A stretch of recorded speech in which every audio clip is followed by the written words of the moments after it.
Lunch box series స్పెషల్లో ఇవాళ మనం చేసుకునేది వచ్చేసి సోయా చంక్స్ పలావ్. లంచ్ బాక్స్లోకి అయితే సూపర్ టేస్టీగా ఉంటుంది. ఎలా ప్రిపేర్ చేసుకోవాలో ఈ వీడియోలో అయితే చూసేద్దాం. ముందుగా వాటర్లో కొద్దిగా ఉప్పు వేసేసుకొని ఈ సోయా చంక్స్ కూడా వేసేసుకొని ఒక 5 to 10 minutes అయితే బాయిల్ చేసుకోవాలి. నీట్గా చల్లారి పెట్టేసుకోవాలి. ఈలోపు మనం బియ్యం అయితే నానపెట్టేసుకోవాలి.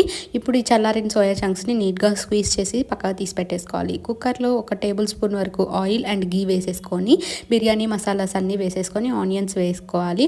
ఆనియన్స్ కలర్ చేంజ్ అయ్యాక టొమాటోస్ కూడా వేసుకొని దాంట్లో టేస్ట్కి సరిపడా ఉప్పు పసుపు వేసి టమాటాస్ని అయితే నీట్గా మగ్గించుకోవాలి. ఇప్పుడు 1 స్పూన్ వరకు అల్లం వెల్లుల్లి పేస్ట్, టేస్ట్కి సరిపడా కారం, ధనియాల పొడి, గరం మసాలా వేసేసి ఒక 2 tablespoons వరకు కర్డ్ కూడా వేసేసి మొత్తం మిక్స్ చేసుకోవాలి. ఇప్పుడు సోయా చంక్స్ అండ్ అలాగే కొత్తిమీర వేసేసి కలుపుకొని 1 గ్లాస్ బియ్యంకి 1.5 గ్లాస్ వరకు వాటర్ అయితే వేసేసుకొని నీట్గా కడిగి పెట్టుకున్న బియ్యాన్ని కూడా దీంట్లో వేసేసుకొని కలుపుకొని లాస్ట్లో కసూరి మేతి వేసి ఉప్పు అన్నీ సరిగ్గా సరిపోయాయో లేదో చూసుకొని ఒక 2 విజిల్స్ అయితే కుక్కర్ పెట్టేస్తే మనకి పొడి పొడిలాడే సోయా చంక్స్ పలావ్ అయితే రెడీ అయిపోతుంది. టేస్ట్ అయితే నెక్స్ట్ లెవెల్ ఉంటుంది. వీడియో నచ్చితే లైక్ చేసి షేర్ చేసి సబ్స్క్రైబ్ చేయడం మాత్రం మర్చిపోకండి.